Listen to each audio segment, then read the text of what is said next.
Welcome to my channel. My name is Lisa Alistway, and I create inspirational and informational videos you can use and apply to your life.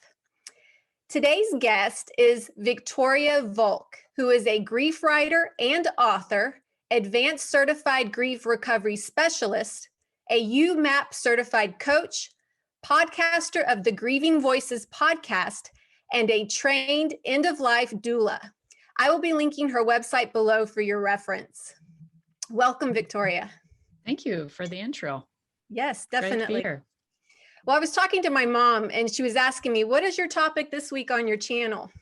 And I said, grief. And she said, well, that's sad. And I half jokingly said, well, we're going to make it positive.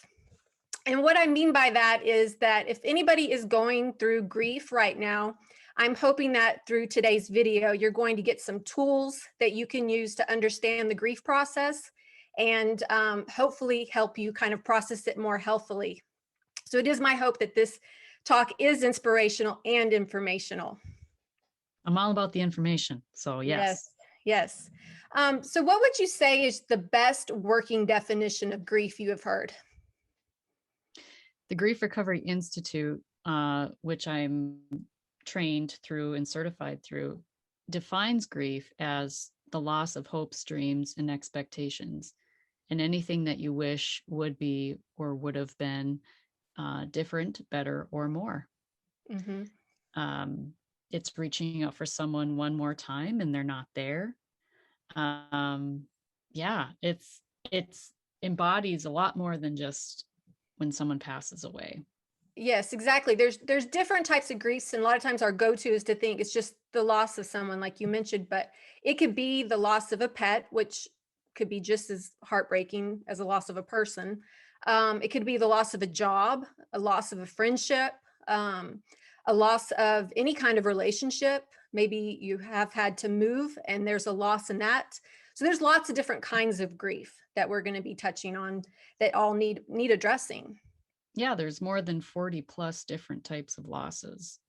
Yes. So, and if we just think about that definition alone that I just shared, that's a lot. It is a lot. So one of the things I think it's maybe important to kind of address up front is kind of the stages of grief and how we need to like debunk them.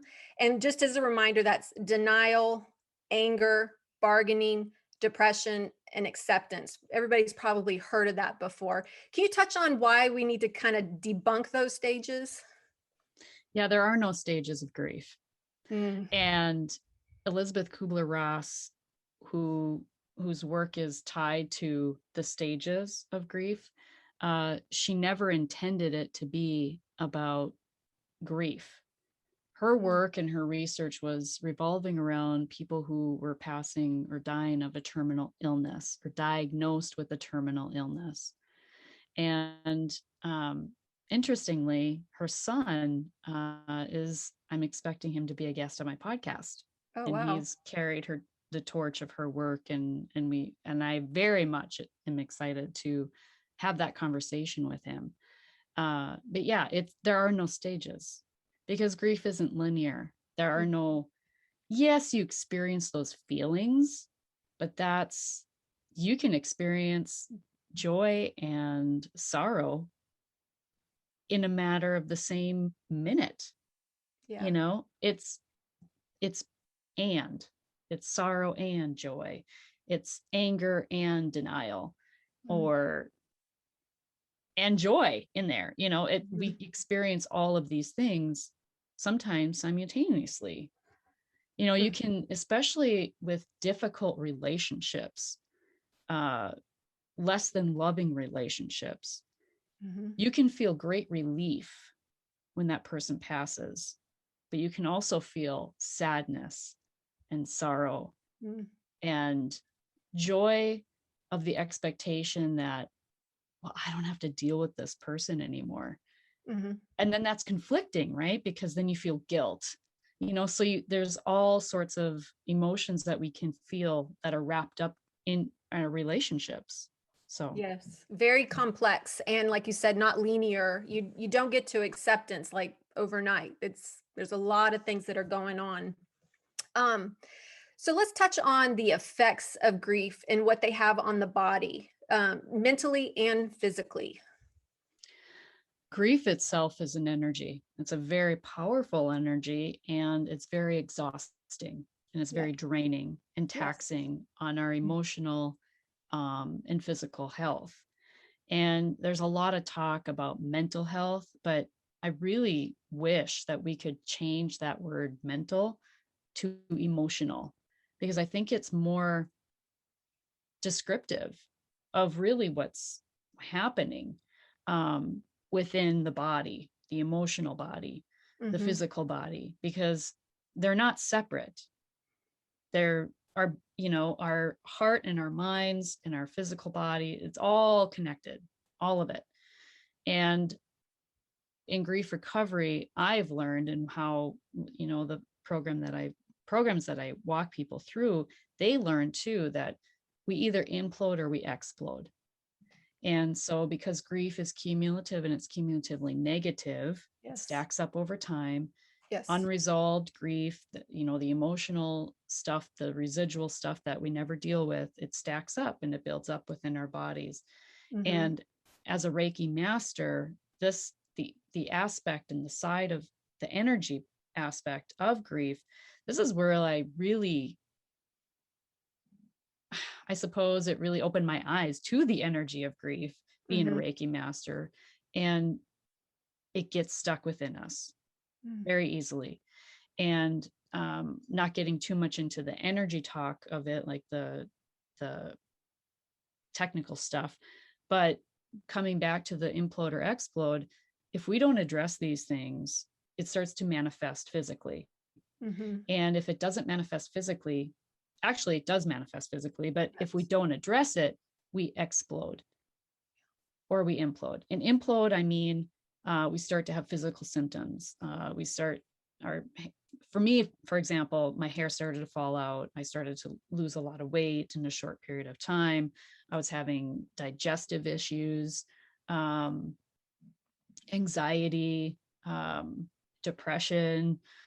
Um, and with the explode, we can have these angry outbursts. We can really project onto others what we're going through inside, right? Hmm. And not just that, but with the explode, we start to then turn to behaviors that make us feel better for a short period of time, Right. whether it be shopping or alcohol, drugs, um, sex, um, fantasy, Hmm. Facebook, Yeah. you know, So any kind of addictions basically may be food. unresolved grief. Yeah. Yeah. Could be unresolved Yeah. grief. Yeah. And a lot of times people may not be making that connection. They think it's about the food, or they think it's about the sex, or they think it's about those things, and not getting to the root cause of it. Bingo. That's why I Hmm. do the podcast. That's why, I tie everything back to the education piece of helping people. I feel through story, through my guest stories and the takeaways and reflections episodes I do in between, that I help people connect the dots, help them see that what they're maybe experiencing is indeed grief, because there are so many grievers that would say, I'm not grieving, I'm not a griever, and they've had a lot of trauma and loss in their Yeah. life. Yeah. That's the thing about, as we get older, you had mentioned how grief, stacks up. And I think by the time you get middle age, you probably have a bachelor's degree in grief. I mean, just because of life circumstances. And um, can you talk a little bit about that? And do you work with a lot of people more midlife and older because they do have more grief? Yeah, I think the clients, yes, it seems to be more midlife. Midlife Um, crises. yeah, that's how it came about for me. It was, my youngest started kindergarten. I had closed a business, or I had come to the resolution that I was going to be closing my business. So I was losing two babies in a way. Mm, And I was losing my identity as a work at home, stay at home mom. yeah. So a lot of change. And that's another thing too with grief. It's a change in a familiar pattern of behavior as well. Mm. And so, and my kids are going to school. What do I do? Like, who am I? What am I doing with the rest of my life? I felt like I was meant for more. What is that? What does that mean? You know? And so I was asking these big questions that I didn't answer to, and that was causing me a lot of grief. And I think that's where a lot of people go through in midlife. It's like this, it's right in front of you. You know, you turn 40 and it's like, oh my gosh, like, okay, so I got maybe a good 30 years left for sure. Hopefully, what can I do in that time? You know, and it's like you look at the past 40 years and it's like, wow, I feel like I've already lived 3 lifetimes. You know, sometimes that's how it is for people, especially with a lot of grief, and especially with grief that starts in childhood. You know, if that's all you know, it it can take a long time for you to realize that your problems in adulthood really reflect back to your childhood. And I believe that's the truth. Definitely. Adulthood is childhood reenactments. I'm Yes, fully believe that. definitely. Talking about the physical and mental manifestations of grief and the physical pain that we feel, a lot of people talk about like these grief waves that come in where maybe you feel fine and then bam, you're in your car and then all of a sudden you start crying. And then it's like a waves, and some waves can take you down to your knees from the weight of that grief. Can you talk a little bit about what's happening in those moments in the body, mentally and physically, with the grief waves? I just got goosebumps. Great Ah, question. I think it's really because we have this muscle memory. We take in everything with every scent, right? Sight, see, smell, touch, hear, right? And so that's why when you hear a song, it can take you back yeah. in time. Mhm. So if you have a certain connection with someone who passed and you hear a song or you smell a scent or someone reminds you of them or someone says something that they always used to say, or you know, we have these triggers. I hate to use that word, but that's what happens within us. It's like a flashback Mm. because that's a file bank that we have of that person or that experience. And this is why PTSD is so powerful in people's lives when it comes to traumatic experiences. It's like this stored muscle memory within our body of what happened during that time. And so that's what our brains do. It's like continually taking in information and filing it away somewhere. And with grief, all of these experiences, that's what we reflect back on when something happens. And yeah, it just takes us back. Yeah, yeah. Um, so let's talk a little bit. You mentioned about being stuck in grief, and that's a dangerous place to be, especially long term, because you can actually change, the way that your brain is thinking about pathways, and you can reprogram your brain if you get stuck in that grief. Can you talk a little bit about, you know, being watchful and not getting addicted to your grief? Oh, I'm sorry, cut out just Oh, briefly. Can I that's talk okay. about Just being watchful of not getting addicted to grief. yeah, the story, ruminating in the story. That was me for many years. It's been the case for many grievers that I've worked with. It's kind of, I think, a natural thing that tends to happen because we don't know, we're not taught what to do when we lose people or things in our lives or things go badly. We're Mhm. taught how to acquire things and people, but not what to do when we lose them. And so it's like we feel these things, we don't know what to do about it. So we resort to these behaviors to make us feel better, or we implode. And what happens then is we find ourselves repeating the same story to whomever will listen because we want to be heard. Because a part of being a griever too is that you feel like you're alone and you hear these messages that society's been taught, um, all these similar same messages, these myths of grief, like don't feel bad. That's why people, when you start to cry, they hand you a tissue. They don't know what to do. But what does that do? That stops the emotion. It stops you from crying. It stops you from releasing what you were in the process of, what your body is naturally trying to do. So when someone hands you a tissue, it stops you in your tracks. It stops you from emotionally getting out what you need to get out. But that is our societal inclination.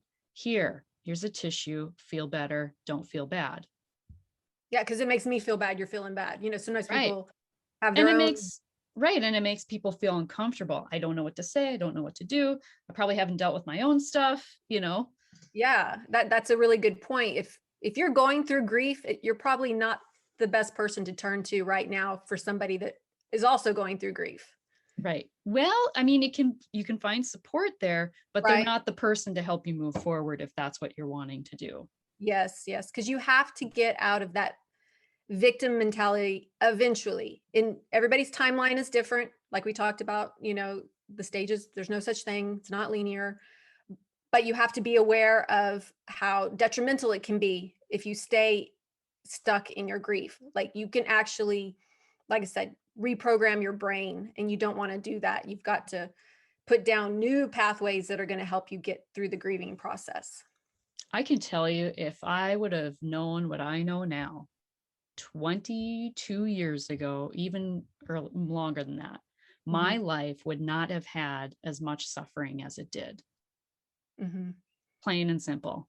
If we can just get out of our own heads, and this is the thing, you can't heal the heart with the head. And this is what we try and do. We try to intellectualize grief.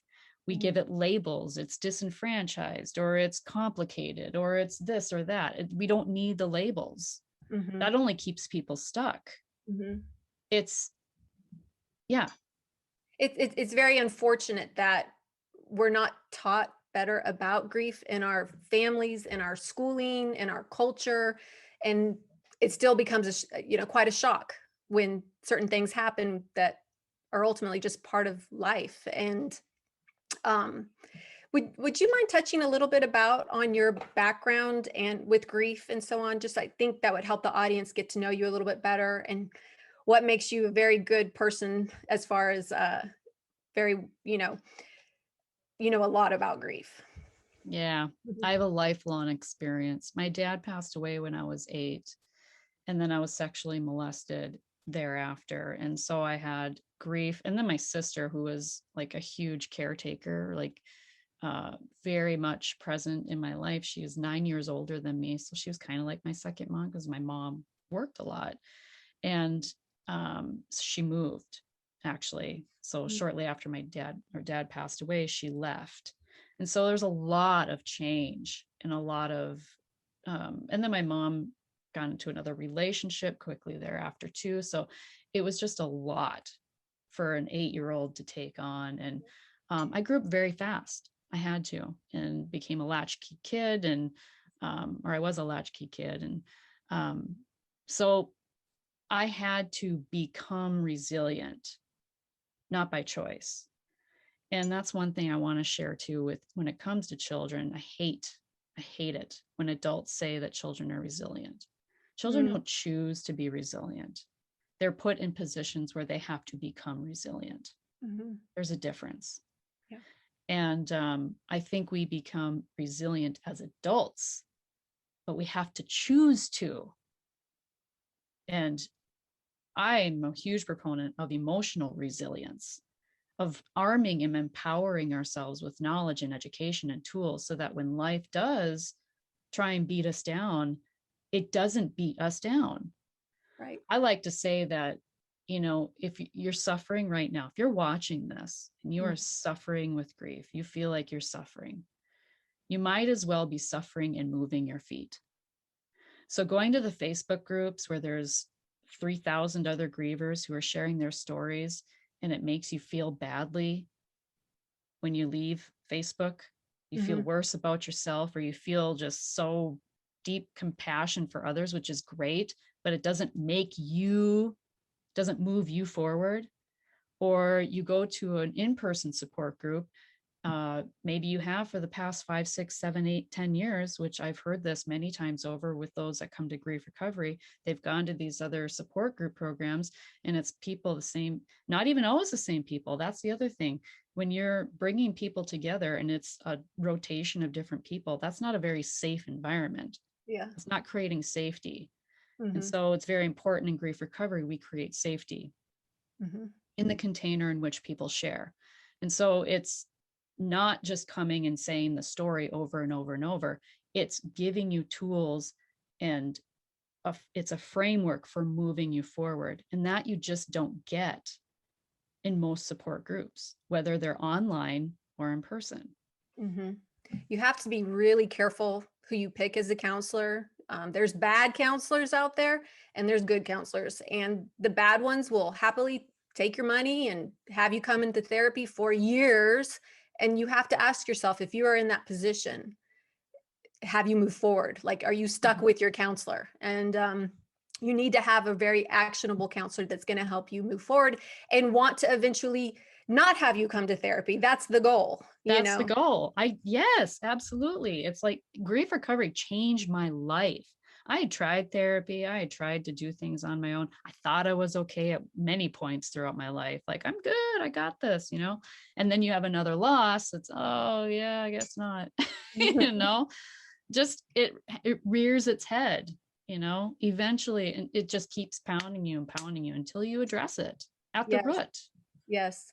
And you can get better at grief. I mean, grief is always going to come, but I think you can learn and get better with the tools that you learn through a grief recovery process, so that when the next tragedy happens, you're more equipped for it than you were maybe 5 years ago or 10 years ago. At least that's the goal. And that should be your goal, to constantly Absolutely. be learning about the grief, because it's inevitable. It's built into the cake of life. I mean, just that's the thing. If you have relationships with people, you likely have some grief right now, because there are many people who, let's just take careers, for example, we're in the misaligned career, and career grief is real. I mean, you can work in a toxic environment. You can have a toxic boss. You can have toxic coworkers. So if you're in relationship with people, you likely have some grief. If you find yourself going home and like, oh, just, it's like this, you feel like you're in a state of burnout. It could be the environment. It could be that you're not in the right position. It could be that you're using burnout skills. I talk a lot about that in YouMap. And as a YouMap certified coach, I found that was kind of the missing piece for me in what I wanted to offer people in grief recovery, because career grief is a huge component of grief itself. It adds to whatever we are experiencing in our lives. And personally speaking, to find alignment in what you are doing, that's where you find joy and fulfillment, right? And so if I can help people with that too, that's fulfillment for me. And so, yeah, I actually incorporate YouMap with grief recovery work because I feel it's so important. And I'm the only one in the entire world, I can say, I can offer that. Oh, wow. That's fantastic. Yep. So let's touch a little bit on some of these tools that people can use to help them process grief healthfully. Yeah. So you can pick up the book, the Grief Recovery Handbook, and you will learn more about grief and the tools and education probably than you've ever learned in your entire life from that book. I can tell you, you cannot process your grief alone. You can read the book, but you cannot process it by yourself. We do not heal on an island. We heal in community. And that is why grievers, you tend to grieve alone. It's really difficult to ask for help. Again, because of the many components that you shared, is it finding the right therapist, or finding the right support group, or finding your people. Yeah. I work with grievers all the time that have a difficult time finding their people. And so, yeah, I lost my train of thought. So some tools that people can use. Yes, the book. Get the book. Start there. Come to my website. There's plenty of free ebooks on my website. to speak to the specifics, the grief recovery method is, when you start, it's 7 or 8 weeks, depending on which program, but that within 2 months, you will have worked through the most difficult relationship of your entire life. There's a start date and there's an end date. Mm-hmm. And that's what I love about it. And so much more. But we work through apologies, forgiveness, all of the emotionally incomplete communications that you may have with that person, but in a structured format that is actually evidence-based. It's not based on evidence, it's evidence-based, and there is a difference. Okay.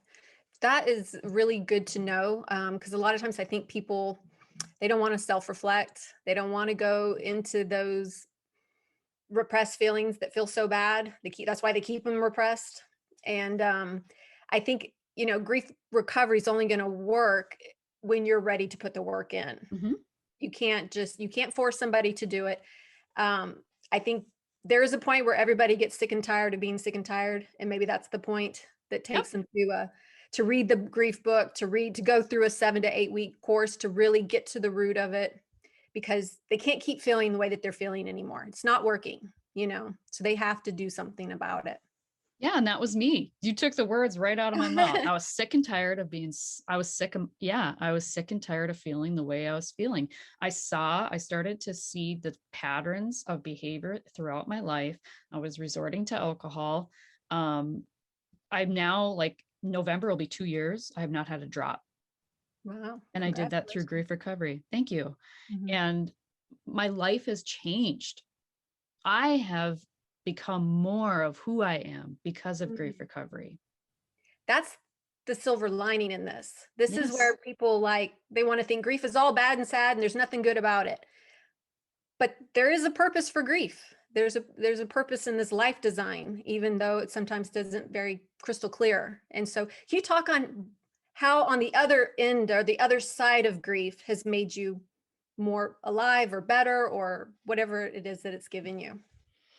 Oh, I just got goosebumps again because it has been life-changing in a way. I didn't come to Reiki either until after I went through grief recovery.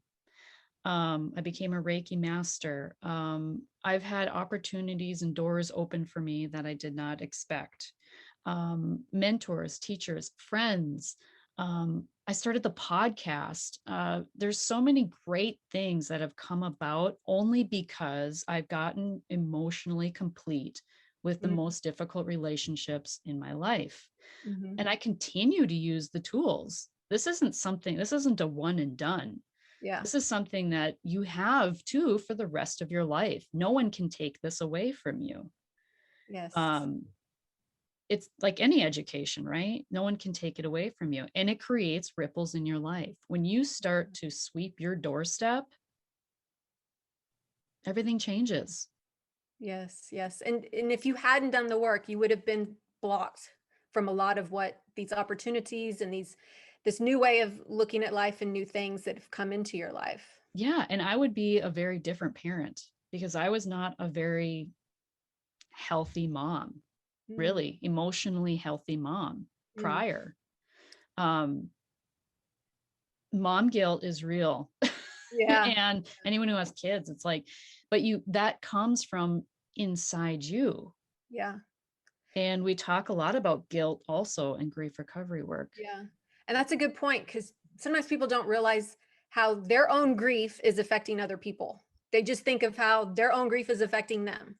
And I think you have to realize it's bigger than that. You have to face that it's bigger than you and look around and how it's affecting other people. And maybe that could be the impetus to get better and to resolve some of that unresolved grief. Yeah, we're all connected, right? If you believe, we're all connected in some way, especially with our children. That's a bond and connection that is inevitable, like with a mother and child, especially.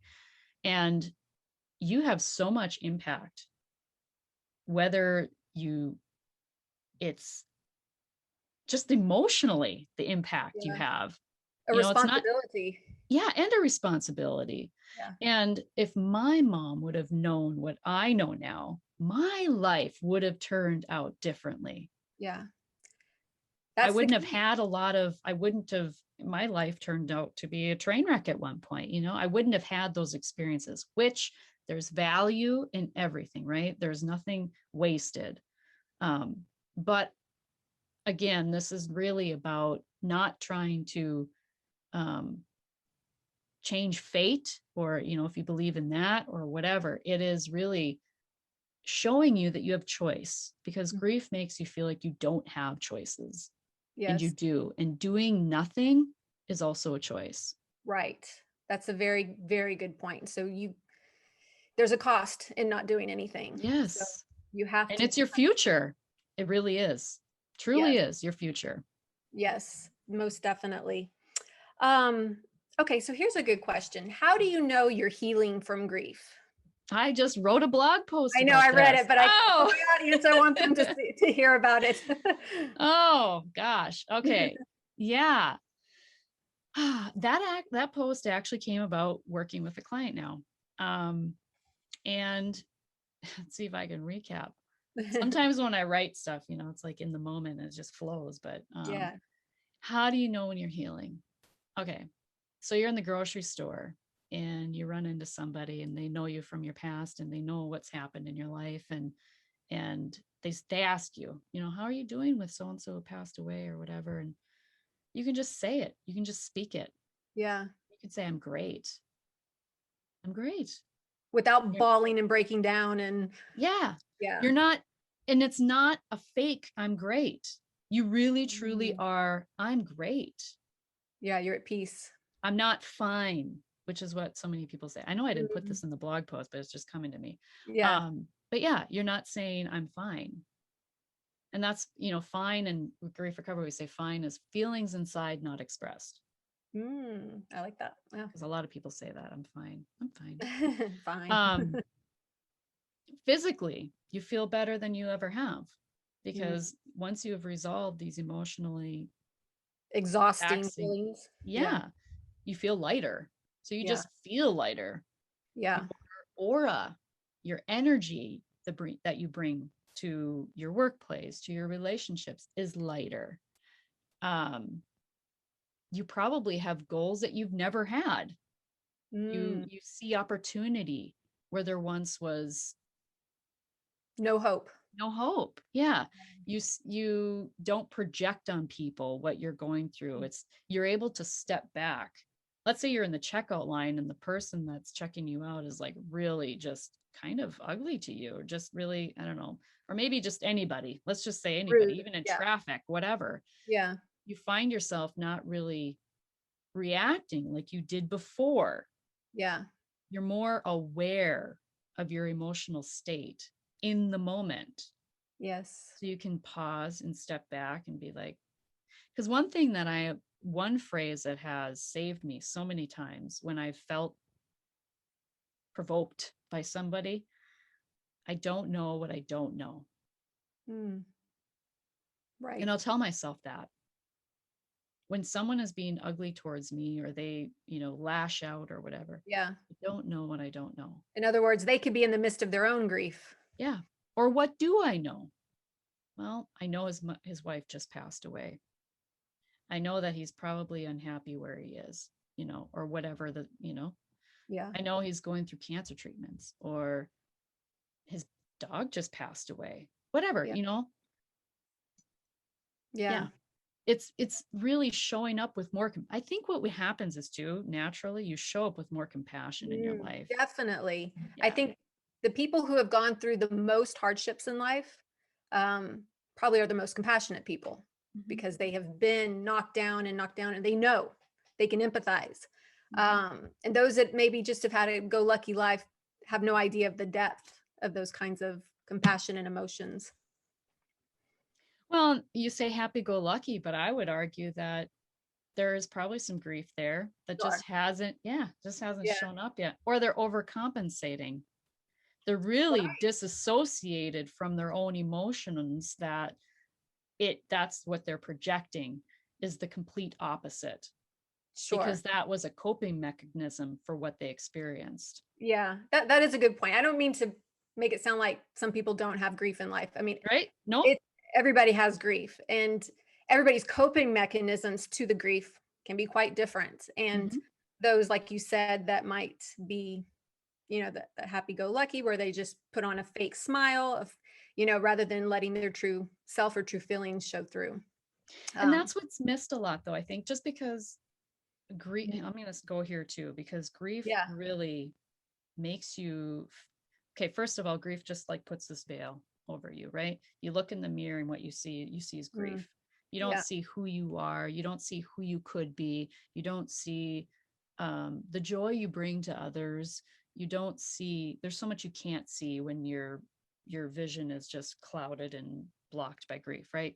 So yes, as we start to clear that and we start to see more clearly, we start to see others for who they are, and you really start to tap into your own intuition more readily. It's easier to have an inner knowing when you aren't discombobulated with yeah, emotion, when you aren't off kilter, when you're energetically in balance. yes, And yes, so I think when I see it all the time, I can sniff people out in a way, like when they're BSing me, like, yeah, everything's I'm great. fine. Yeah, You're lying. yeah, yeah. You know? Some of that is like childhood programming. I mean, it's Yes. something they've been doing habitually for years, and they have complex PTSD that's just stacked up through their childhood, teenage years into adulthood, and they might not even realize and know what they're doing. I was the life of the party, but I had to use alcohol to Mm, really bring out the fun in me, right? To be this, it was like this alter ego that I had to bring out because I was so miserable. mm.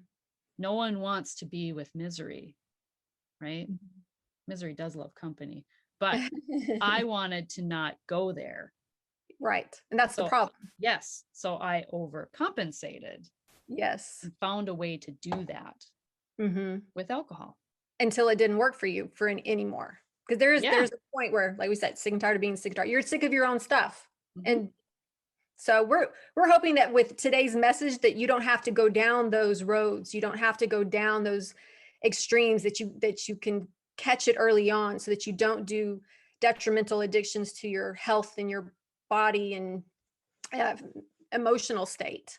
And it's That's never too late. It's never too soon and it's never too late. I don't care if you're lost. I had a client, she had a loss 3 months prior to doing grief recovery.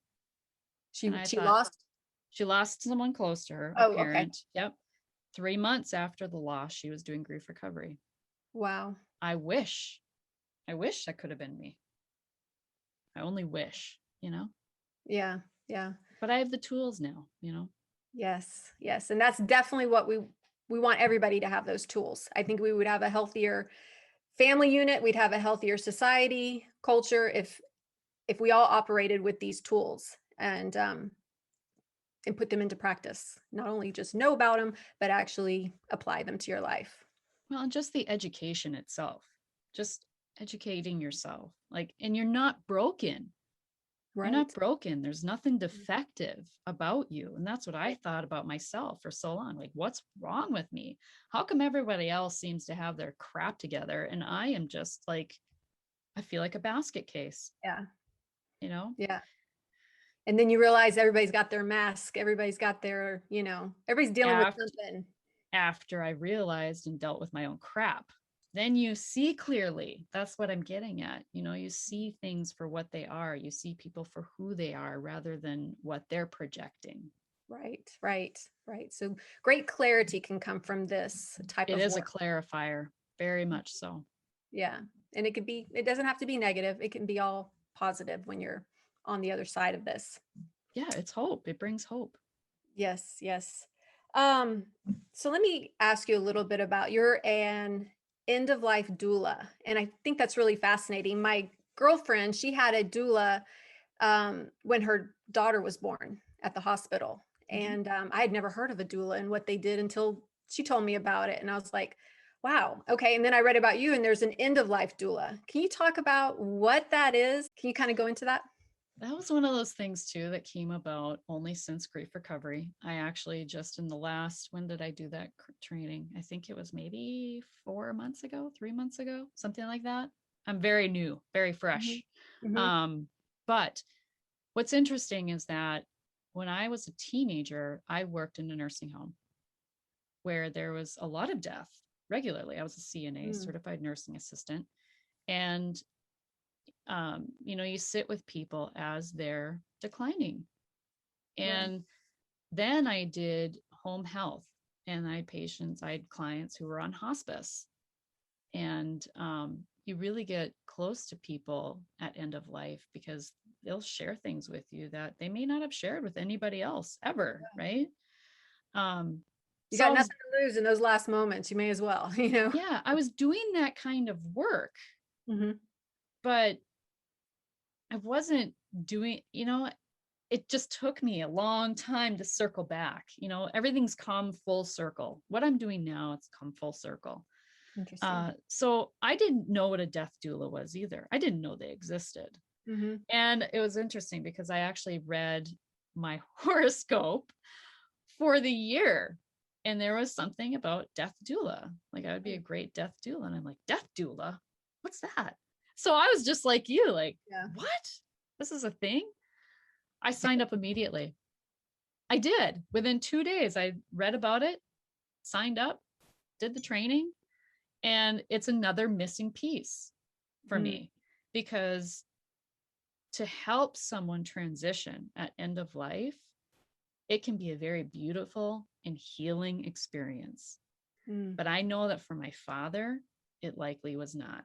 He passed away in a nursing home, and probably not in a way that he would have liked. And yeah, I feel like in a way it's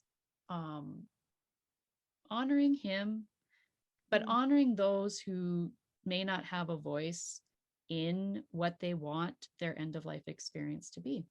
And so it's about being the bridge between the hospice care that you're receiving or end of life care and the family. So a death doula is like a bridge between. I can educate people on what that end of life process looks like, what symptoms to look out for. It doesn't have to be scary.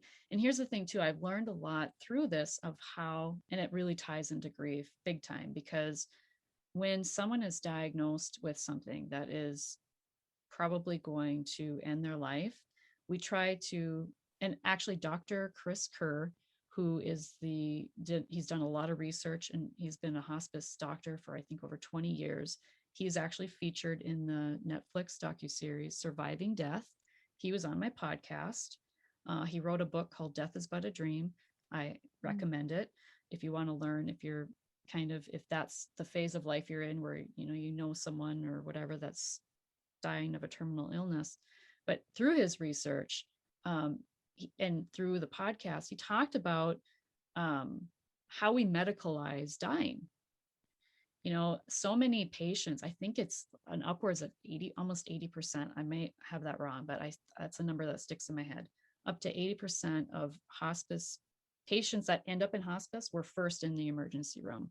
So many people who are terminally ill end up in the emergency room, and that's often where they die, because we try to medicalize their dying process. Well, let's just try this one more procedure. Let's just, if this doesn't work, then there's nothing more we can do. There's always something more that they try to do.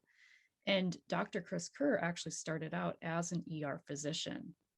And and that's what he didn't like about it, is like this, we're medicalizing what can't be medicalized. What is a natural process of life, Right. of dying. And it just fascinated me. And I've learned a lot through the training in how to help people have their end of days be what they want, where they can die with dignity and respect, where their wishes can be voiced, where they have a voice in what they want, whether it's who comes to visit or who doesn't, whether what kind of environment do they want? Do they want music played? Are there certain scents that they want in the room? Do you want it light or dark? Or is there a letter or anything that you want to communicate to anybody? And also it's about involving the family as well, to create a dying experience that's inclusive of the family. So there's not this separation, which really does more harm for the grieving process as well. Because when you can involve the grandchildren and the children and everyone in the dying process, it does serve the grieving process. Wow. That's really fascinating. Have you noticed that it's harder on the family members than the actual person that's dying in those moments? I can tell you in full honesty, I have not done this work Oh, okay. since I've been trained as an end of life doula. Because we had COVID, I actually was trained during COVID. I actually have not been able to sit down and figure out what this is going to look like. I'm in a very rural area. Oh, okay. So yeah.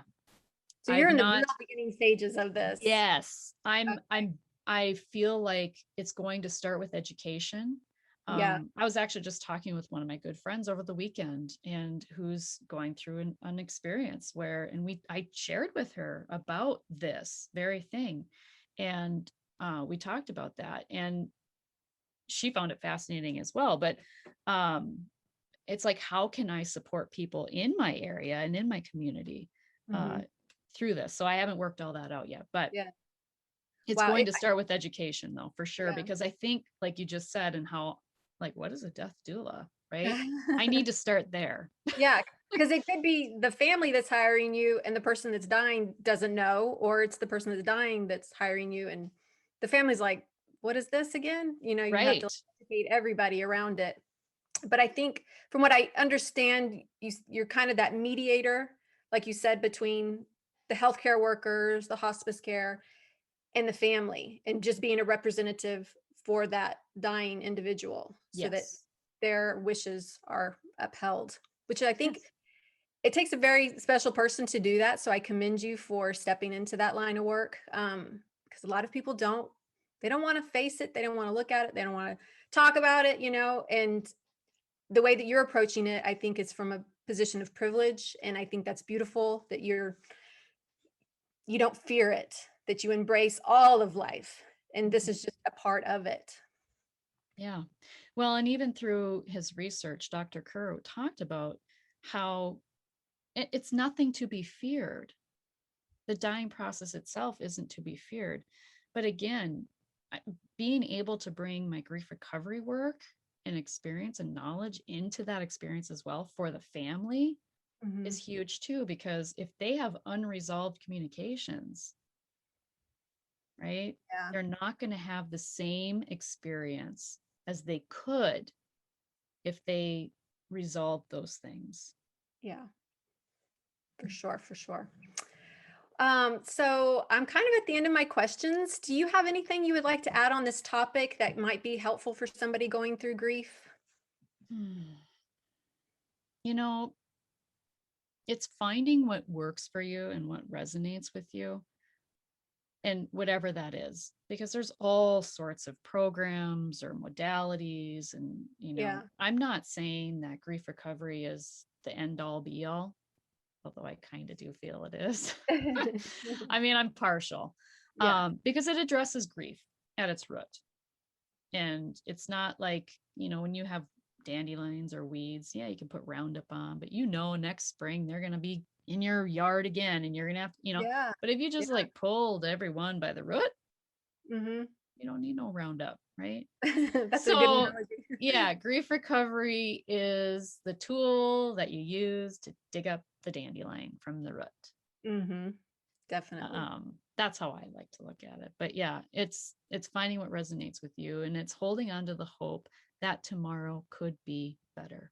Yes. It's just really holding on to hope, and it's asking your heart, what does it need today?